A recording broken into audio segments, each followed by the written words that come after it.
man stands alone before the gates. An entire city watches from the walls, holding its breath. Before him does not come a mere soldier, but a god of war made flesh. Achilles, burning with a fury that makes bronze seem to smoke. This is the duel that will decide a 10-year war. His name is Hector, and he does not fight for glory, or for gold, or for hate. He fights because behind him stand his wife, his child, his father, and every soul within Troy. If he falls, the city burns to its foundations. The Scaean gates loom at his back like a final verdict. Above them, gray-haired Priam clutches the battlements. Hecuba tears at her veil. The nurses hush children who do not understand why the morning feels like night. Somewhere within, Andromache holds little Astyanax and prays to any god still listening.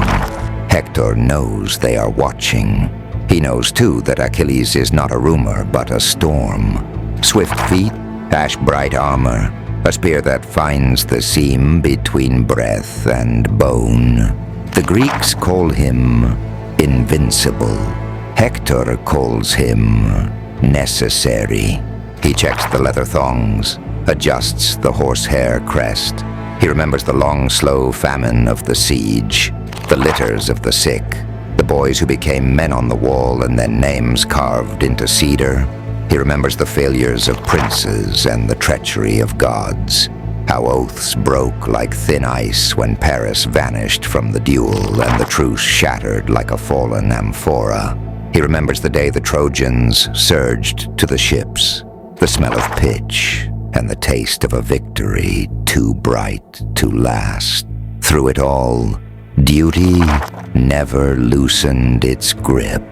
Across the plain, dust lifts where Achilles runs, faster than any chariot, the light of newly forged armor spilling ahead of him. The Greeks part before him like wheat. Every heartbeat draws the war god nearer. Hector's mouth is dry. Shame is a bitter coin on his tongue. Shame for ignoring prudent counsel, for the dead strewn along the ditch, for the price his city has already paid. Honor presses just as hard. The knowledge that if he steps through the gate and lives, Troy dies. He considers, for the span of a breath, the language of compromise. What if he lays down his spear, offers ransom, offers Helen, offers the wealth of Asia? But the man coming does not negotiate. Achilles is grief sharpened into purpose. No pact stands between lion and man. Hector plants his feet in the dust. He lifts the shield that has turned 1,000 blows and levels the ash spear that has never failed him. He sets his mind on the only prizes he has ever wanted. A son who will remember his father was not afraid. A wife who will say he stood. A city that will breathe, if only for one day more. He draws the line, breathes once, and waits for the thunder to arrive. They did not begin at the gates. They began on a beach that boiled with oars.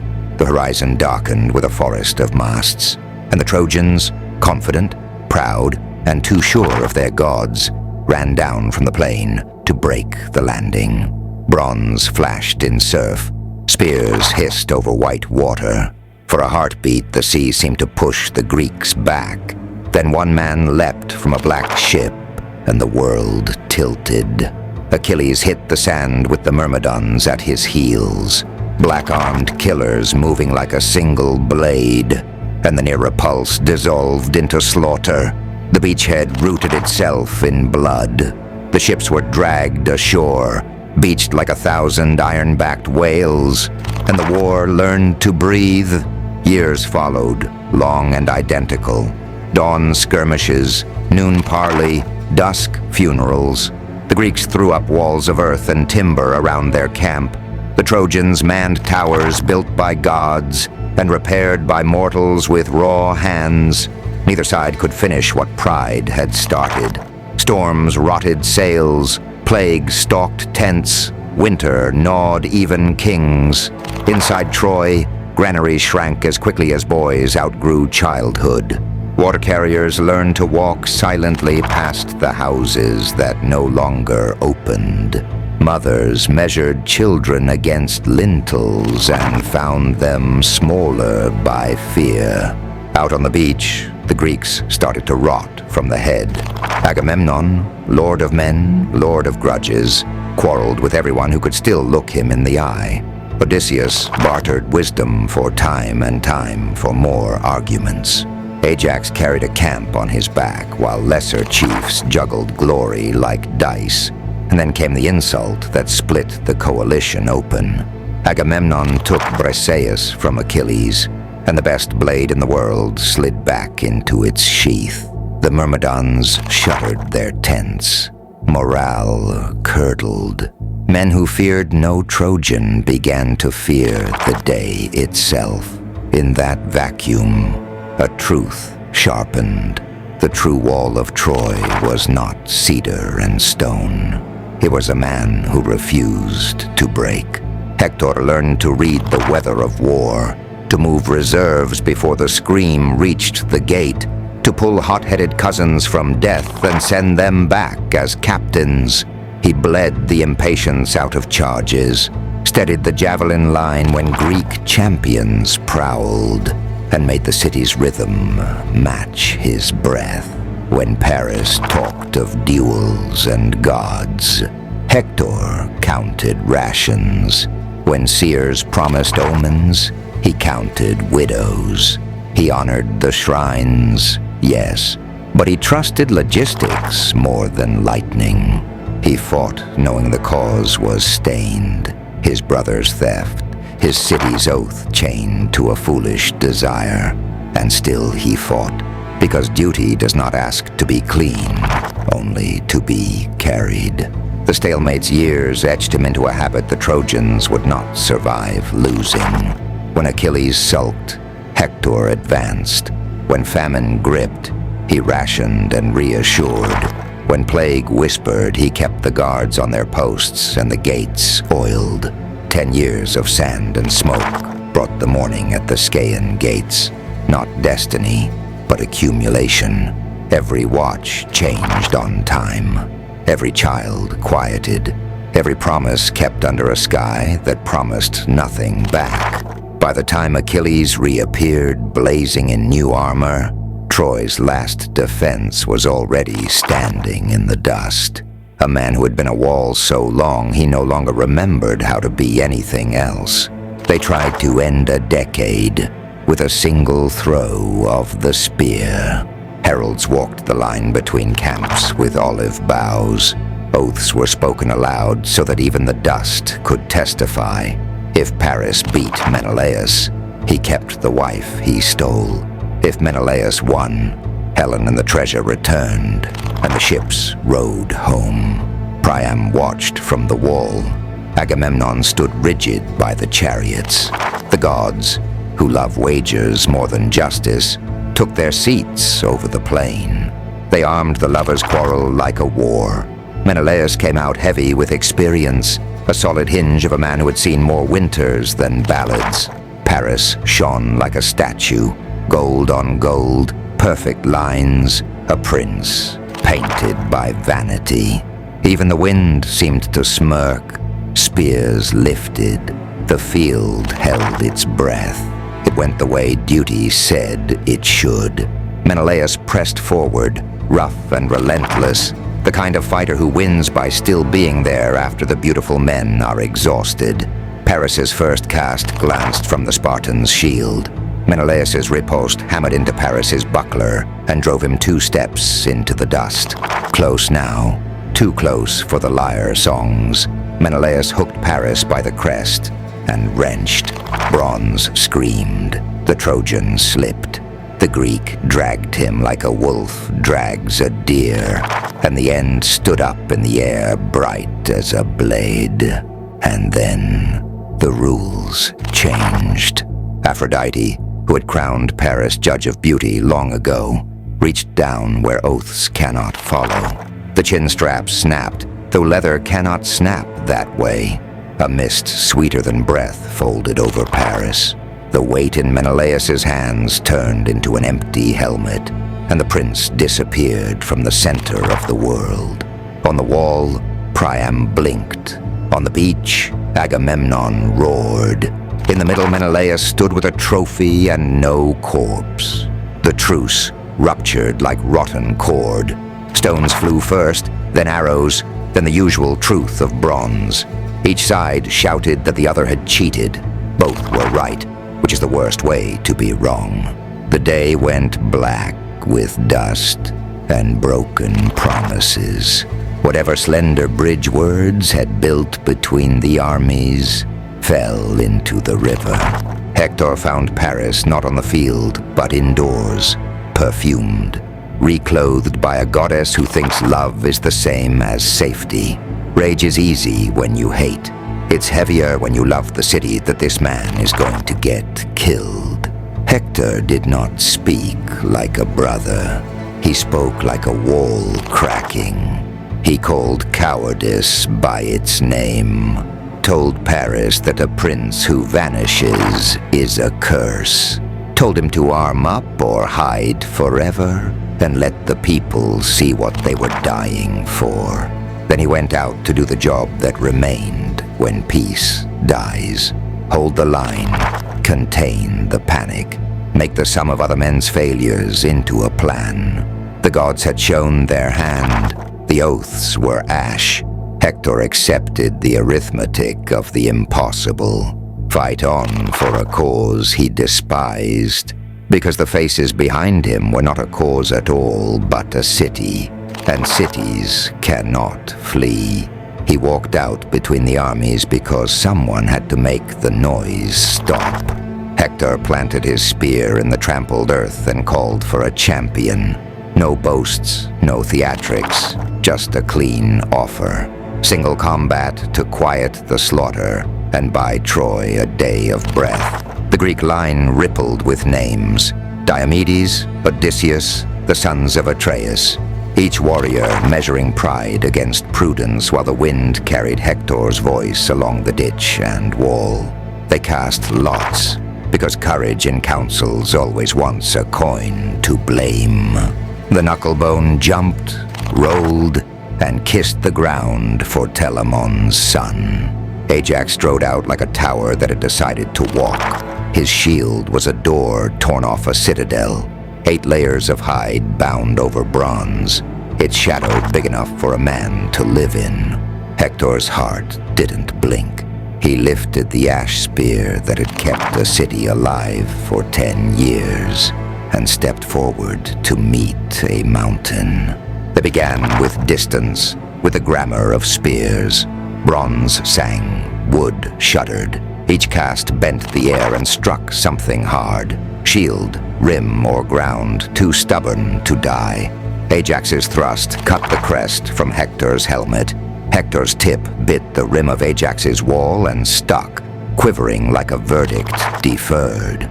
They closed, and the duel changed tense. Stones flew. Ajax ripped one from the trench and hurled it like a small boulder. It smashed Hector's shield and knees to the earth. The Trojans surged up before the gods could finish the thought, reeled, reset, and answered with a spear snap that rattled Ajax to the ribs.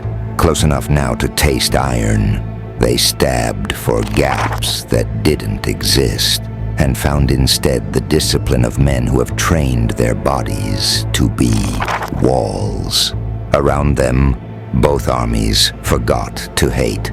Time compressed to the drum of breathing and the metronome of strikes that nearly mattered. Ajax pressed, step by patient step, the way a tide erases a footprint. Hector yielded a half circle, then anchored, refusing the prophecy of ground. When Ajax hooked him with his shield strap and jerked, an executioner's trick, Hector's blade flashed, severed the leather and slipped free. Even the dust applauded. Dusk put its hand on the field. Heralds lifted staves. The gods prefer their endings clean. The duel froze, not because one man broke, but because the day did. Honor required a punctuation mark, and they chose gifts. Ajax handed Hector the purple war belt that cinched his waist. Strength, promised back as a loop. Hector offered Ajax a silver-hilted sword. Edge, pledged with a grip. No speeches, just the exchange that says, "I see you, and the world is heavier for it." Nothing was decided. Everything was proven.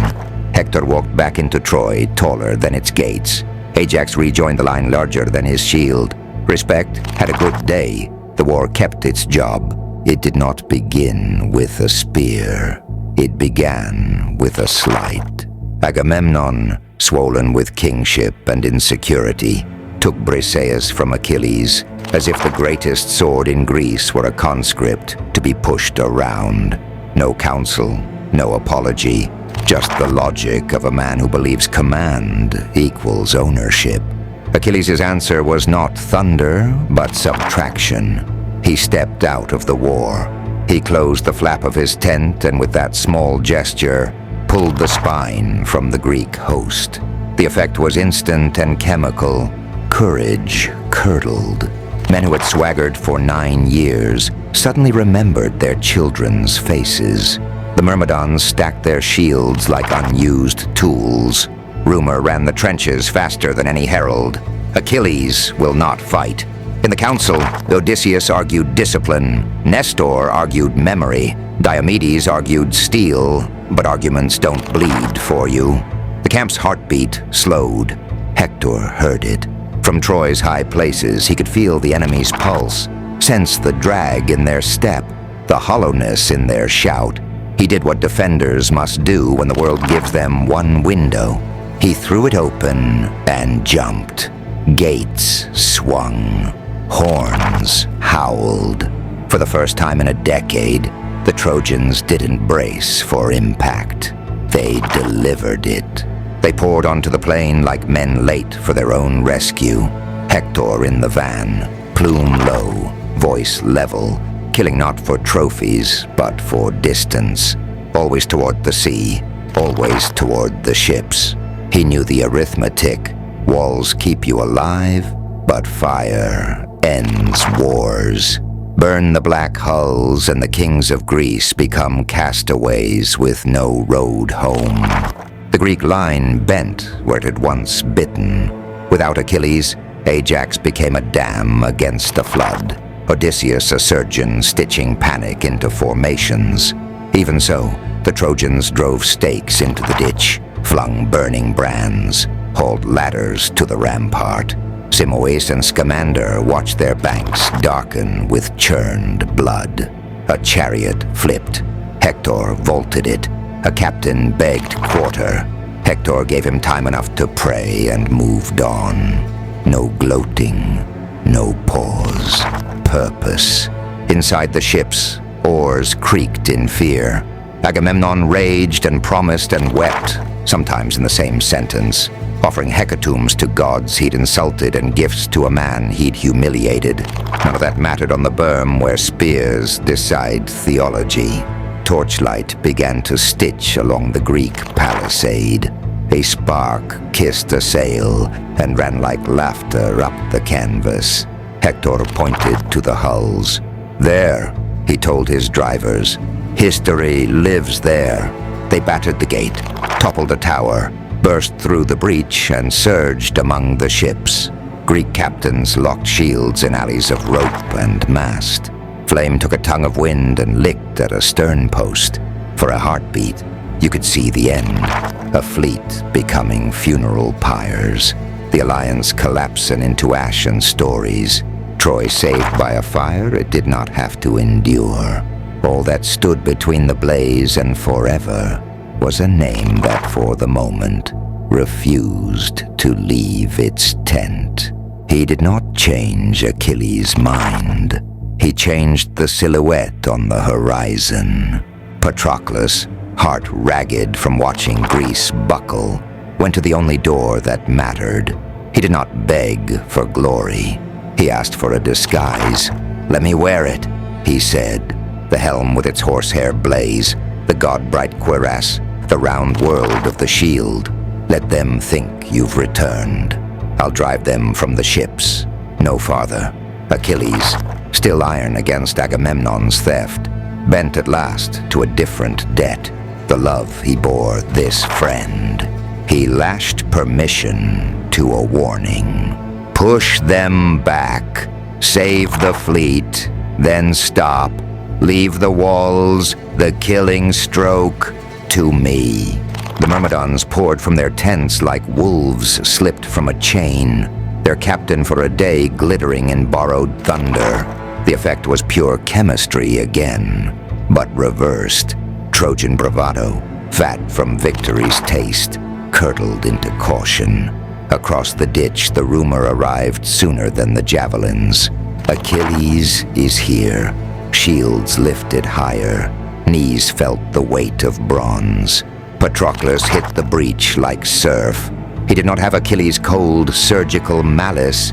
He had urgency. Enough. Greeks rallied to the helm more than the man. The first ship fire guttered and died under a slop of seawater. A second hissed out in smoke and shame. Ajax and Odysseus grinned through gritted teeth at the same thought. Not saved yet, but saving. Momentum carried a name it did not own. Patroclus drove, and the Myrmidons drove with him, spears stitching a seam through Trojan ranks that had been dancing an hour before. Chariots tangled, horses screamed, helms rang. Among the Lycian allies, a king stood up to stem the rip. Sarpedon, Zeus's own son by mortal blood, a fighter whose courage did not require a pedigree. There, the plain narrowed to a point. Spear met spear. The dust made night at noon. Sarpedon called his men to hold the line for Troy and for honor. Patroclus answered with the only sermon that matters in war. He killed him. Zeus felt the blow in his ribs and weighed, on a scale no mortal could see, whether to cheat the world and save his child. He chose law over love. Sarpedon fell carefully, as if the sky itself laid him down. Around that body, men killed to keep a promise. Greeks straining to strip and carry the prize. Trojans swearing to give a prince a grave. The field became a saw, back and forth, until the armor was won and the path ahead lay clear. That should have been the end of it. Orders accomplished, ships secure, the debt to the living paid. But triumph is a current, and Patroclus waded past the safe stones. He saw the Trojans breaking, saw the great gate and the slope beyond it, and felt the intoxication of almost. He chased. He called for ladders. He threw a spear at the rampart and heard it clatter from stone. The gods were watching now with their hands half lifted. Apollo stood on the wall and did not smile. Fate, given its opening, began to cinch the knot. He didn't die all at once.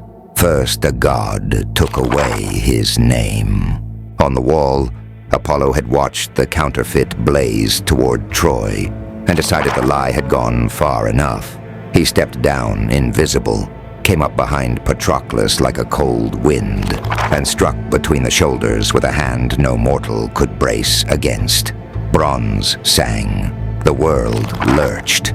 The god tore the corselet from its pins and knocked the horsehair helm away. Achilles' crest bouncing in the dust, something no one on that plain had ever seen. Strength left Patroclus like water through a split jar. He was still on his feet, but the armor had been the argument. Without it, he was only a man panting in front of a wall. Euphorbus saw the opening. A young spearman with the fast hands of a dancer, famous for cutting first blood. He darted in and flicked a spear point into Patroclus's flank. Not a killing stroke, but enough to salt the wound the god had opened. He tried to boast, to strip, to finish the tale right there, but the tide of battle shoved him back. Menelaus came like a storm with shield and ash spear, and Euphorbus lost the courage that had made him reckless. Then Hector arrived. The city's will made flesh, and he did not ask questions. He saw a staggering figure, the fake god hero unhelmed and gasping, and did what duty required. He leveled his spear and drove it in deep. Patroclus folded to his knees, blood going dark on the sand. He had one last breath for truth. "It wasn't you," he rasped. "Apollo unmanned me, and another struck before you. But hear this, death and the hands of Achilles stand at your back." The words landed like a curse. Hector answered with the only reply a defender can give. He pulled the spear free. Silence didn't follow. Frenzy did. Greeks howled and closed around the fallen friend as if the earth itself were trying to swallow him. Trojans swarmed to take the body as trophy and proof. Menelaus planted over Patroclus, panting, shield braced. Ajax the Greater, shouldered in like a tower, rolled onto the field. The fighting around that corpse was not for position or plunder. It was for the future. 3 times the Trojans surged. 3 times the 2 Greeks heaved them back. Sinew tore, spear shafts snapped, and the ground turned glassy under blood. Inch by inch, the living dragged the dead toward their lines. Hector, flushed with the electricity of a champion's kill, stripped the fallen god bright armor and buckled it on, Achilles' mantle settling over a Trojan chest. It fit and did not fit. Glory sits strangely when it's borrowed. He shouted to his men, promised fire for the ships and graves for the invaders. Above, Zeus looked away. The news outran the stretcher-bearers. Antilochus reached the black-beaked ships and broke the world with a sentence. "Patroclus is dead. Hector, where's your armor?" Achilles' grief didn't ebb. It detonated. The man who would not fight for honor stood up for love, and the love had been butchered. Something human cracked. What rose was a resolve so clean and cold, it felt like the breath of a god. Rage found its vessel. The war changed shape. The mother comes out of the sea with a promise and a deadline. Thetis finds her son collapsed in ash and grief, and she knows the price of the choice he is about to make. She doesn't argue. She goes to the only forge that can arm a mortal for the work of a god. Hephaestus limps to his bellows, and the mountain roars awake. Bronze runs like sunrise. Sparks are stars. He lays out a corselet that drinks the light, a helm with a crest like a breaking wave, greaves that won't yield, and then the thing that is more poem than weapon, the shield. On it he hammers the world, constellations wheeling in a dark that is not empty, a city in feast with harps and weddings, a city at siege with ambush and screaming gates, fields plowed, vines heavy, a boy's dance, a murder at a crossroads, a lawsuit in a ring of elders, peace and war, sowing and reaping, the sea's rim and the river's bend, the cosmos held in a single circle. At dawn, Thetis lays the panoply at Achilles' feet. He reaches. Metal sings like prophecy. When the new bronze fits, it silences the camp. He calls an assembly, not for apology, but for closure. Agamemnon offers words, oaths, gifts. Achilles answers with a cool nod that says, "The quarrel is ash. There'll be time to dine when Patroclus is avenged," he announces. Athena, unseen, sets nectar on his tongue. He refuses bread. He will eat only battle. He goes out and the day darkens around him. Trojans who have not feared 10,000 fear one. He carves a straight path through the rack of men and dust, moving like a fixed star while everything else tumbles. Lycaon falls despite begging at his knees. No ransoms today, not while a friend lies unburned. Asteropaeus, river-born, tries both hands at once. Achilles breaks both hopes. The kill stroke repeats until counting becomes obscene. Even the river cannot abide it. Scamander, swollen with bodies, lifts his voice. "Stop!" the god-water pleads, choking on helms and shields and meat. Achilles answers with more corpses. So the river rises, Banks burst. Mud becomes a fist. It seizes the son of Peleus by the ankles, rolls him in whirling trunks and spears, tries to drown the flame that runs in him. He thrashes, he claws, he promises he will burn the city instead. Hera hears. Hephaestus obeys. Fire comes down the reeds and eats the flood. Steam howls. Boiling eddies spit up shields and dead men. Gods take sides and collide. Athena drops Ares. Apollo shepherds Hector away. Artemis weeps rage. Poseidon thunders. While in the mortal lane Achilles keeps moving, a wake of helmets and hush in his path. Arms of a god, heart of a funeral. He is not fighting a war anymore. He is conducting one. The line breaks like a rope that's been sawn all night. Trojans who have not slept for days see one sight, a man in new-forged sun, and their courage runs out of them like water from a cracked jar. They stream for the Scaean gates, a living tide dragging shields and suns, and the dust they kick up looks like evening. Hector does not move. He stands where the plain turns to paving stones, the hinge between field and city, and every eye on the wall is a hand on his back. Shame grips the sword hilt with him. Shame that he wore another man's armor. Shame that he did not recall his best counselor. Shame for the bodies floating in the river like drifted leaves. Duty tightens the other hand.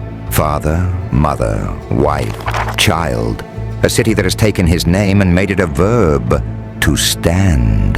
Then Achilles tilts toward him, and what comes is not a man, but the answer to every boast ever made. Hector wavers. He could step through the gate and live to command another dawn. He could die where he stands and buy an hour. Terror arrives wearing both arguments, one on each shoulder, and it chooses for him. The body turns, the knees unlock, and the defender runs. Around the circuit of Priam's city they go, past the washing basins, past the fig tree, past the barrow where watchmen tell night stories. Once, twice, a third time, the hunter never quite catching, the stag never quite escaping. The walls hold their breath. Inside them, women pray to gods who are already on the field. Athena has had enough. She slips down in the likeness of Deiphobus, Hector's brave brother, and flashes into step at his side. "Stop," she says without breath. "We stand together." Relief blooms so hard it hurts. Hector plants his feet. The circle breaks. He faces the thing that is coming. Achilles closes. No parley, no ritual. Hector, grasping for order in a world that has none, calls for an oath. The winner will return the loser's body for burial. Achilles' answer is iron and frost. No oaths with lions, he says. Dogs and birds will dine. They cast. Achilles' ash spear goes first, a straight line of intention. Hector leans into survival, and the point harrows only dust. Hope flares. He sights the center of the sunbright shield and throws with all the discipline of 10 years. The bronze rings and does nothing. The god work does not admit mortal arithmetic.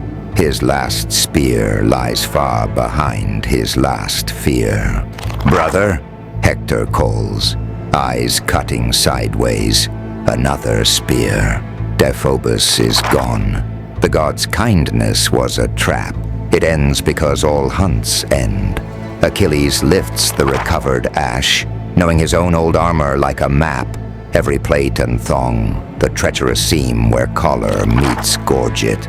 Hector gathers the last dignity left to men and charges with naked steel. He feints high, he cuts low, and the Myrmidon reads him like yesterday. The ash drives into the gap, and the voice that held a city up becomes breath on the point of a spear. Hector folds into the dust of his own defense. Troy's true wall falls where no mason can rebuild it. He He speaks to a dying man, as if to a dog. No pacts with lions, Achilles hisses, and when Hector's plea turns to breath, the victor leans close enough for hate to fog bronze. He strips the belt, the purple war gift Hector once took from Ajax, and uses it to make a lesson. Knife tip through the ankle tendons, clean and deliberate, leather thonging drawn tight. No honor guard, no beer, no chant. The corpse is harnessed like plunder. He mounts the chariot. The immortal horses stamp. The lash cracks. The body that held a city together becomes ballast behind a grinding axle. Dust and gravel scour the noble face. Hair cords itself with clay. Blood prints the ruts. Greeks roar approval the way men cheer a storm from safe land. Around the fresh barrow of Patroclus he drives, once, twice, thrice, a black wreath plaited of anger and dust. Then to the camp's doorway, trench and back again. Night brings no cease. Dawn only resets the circuit. Rage becomes a craft. Each morning Achilles' ties goes, circles the mound, and the world learns how long grief can be yoked to cruelty. He denies ransom in advance. He denies even the dogs their banquet later. Let them rip him, he swears. Let the birds take what the dogs leave. But the gods veto carrion law. Apollo spreads a golden tent of light over the corpse so the sun will not rot it. Each dusk Aphrodite steals down to anoint the flesh with ambrosial oils and keep the wolves from the field. The man who could not be saved is at least not surrendered to filth. Rage meets divinity and finds itself fenced. In Troy, the silence is a second wall. Hecuba tears her veil and hair until she is all salt water and threads. Priam wanders palace corridors like a shade that lost the road to Hades, fingers worrying the air as if they could close on a living wrist. Andromache does not weep at first. There is a child in her arms who does not yet understand what a world is when its one pillar falls. She stares from the Scaean tower at a dust ring on a plain, and understands it is a clock. Inside the Greek camp, the dead friend's funeral stands like an altar, and the living man at its edge like a knife left out in the rain. He eats because men bring food. He sleeps the way a flame sleeps, guttering, waking, never cold. The Myrmidons do not speak to him unless spoken to, and even then their words are short, because this is what a god looks like when a god forgets he is human. Day after day, the same circuit, the same drum of wheels. The corpse does not break. The city does. Grief pulls every sound out of Troy and leaves a vacuum in which even prayer has no air. Only the river keeps murmuring, and even the river sounds like lament. Night lowers like a veil, and the Greek camp sleeps under it. Watchfires guttering, sentries blinking at nothing. A young soldier steps from the dark and is not a soldier at all. Hermes, bright in plain clothes, takes the reins of an old man's cart and lays a dream over the guards as easily as a cloak. Wheels crunch the trench boards. Mules snort. No spear lifts. Through ranks of helmets breathing slow and tents lined like teeth, the god threads King Priam toward the single pavilion that matters, the house of Achilles, where wrath keeps vigil. Hermes lifts the bar, 3 men's strength in one god's hand, then vanishes with a whisper. Go in alone and speak to the Father in him. Priam enters. The lamplight is low, the bronze still warm from war. Achilles sits, huge and emptied, and looks up to see a figure no mortal expects to see, unannounced. An old king crosses the rugs without a guard, kneels and does what no king should do. He takes the killer's hands and kisses them. Remember your own father, he says, voice frayed to thread.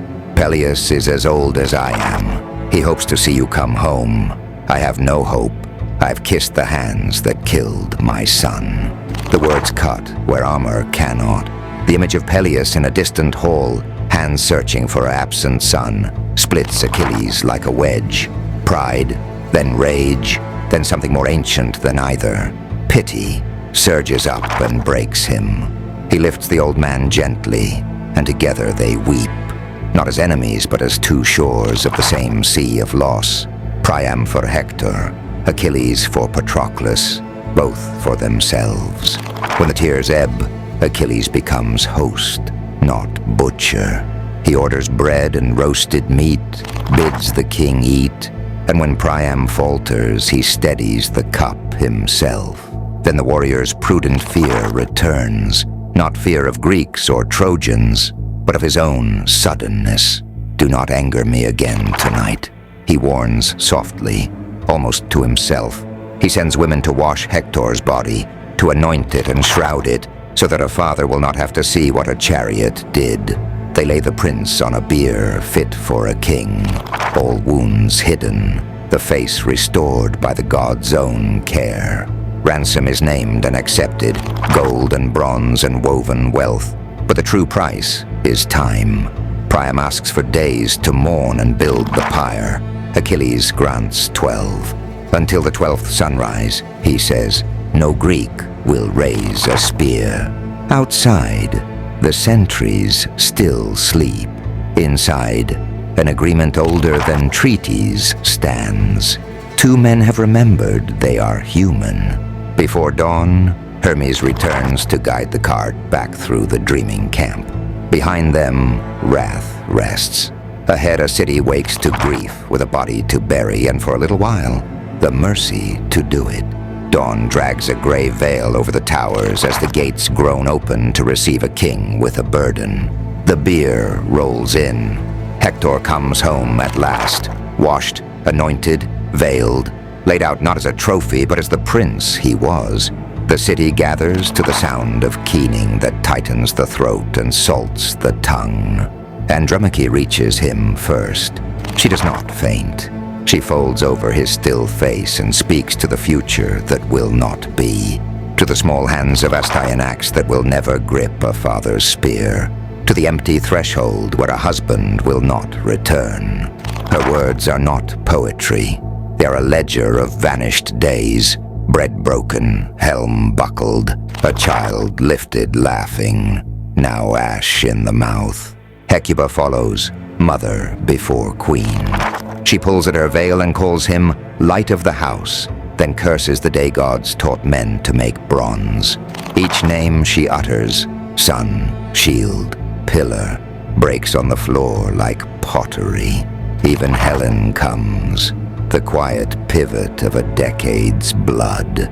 Her grief is a knot of guilt and gratitude. Of all in Troy, she says, you alone spoke gently to me. It is not absolution. It is a final human thread tied to the dead. 9 days the city mourns, and in the truce Achilles has granted, axes ring on Mount Ida. Pines and cedars fall, hauled by teams that once plowed barley. Carpenters raise a pyre so vast it casts its own weather. On the 9th evening, torches flare along the walls like a second trembling constellation. Priam climbs the steps with a flame he can barely lift. When he touches it down, the wood takes with a roar. The heat pushes the crowd back as if the fire itself were a god-demanding room. Smoke ladders the sky. Children clutch at mothers' robes. Old men do not speak. Night passes in the red pulse of burning. At first light, wine hisses as they quench what remains. In the warm blackened bed of ash they search with careful hands. White splinters, small as finger bones, gleam like moon pieces. These they wrap in purple cloth and lay in a gold urn. Poor substitution for a man who held a city, but all the gods permit. A pit is cut in the citadel's heart. The urn goes down, stones rise, earth follows. Men tamp it flat, then heap a mound until the new hill looks the city in the eye. A mark for the living, a measure against forgetting. Beyond the river, on the shingled Greek shore, a single plume is visible even to those who do not wish to see it. Achilles watches from the surf line, salt drying white on his greaves, and knows what smoke always means. Not just what is burned, but what will be. The truce runs like sand through a glass. The pyre's wind staggers and dies, but its omen does not. Troy walks away from the tumulus with a little less sky over it. With Hector's ashes cooling in their gilded dark, the city's future is already on fire.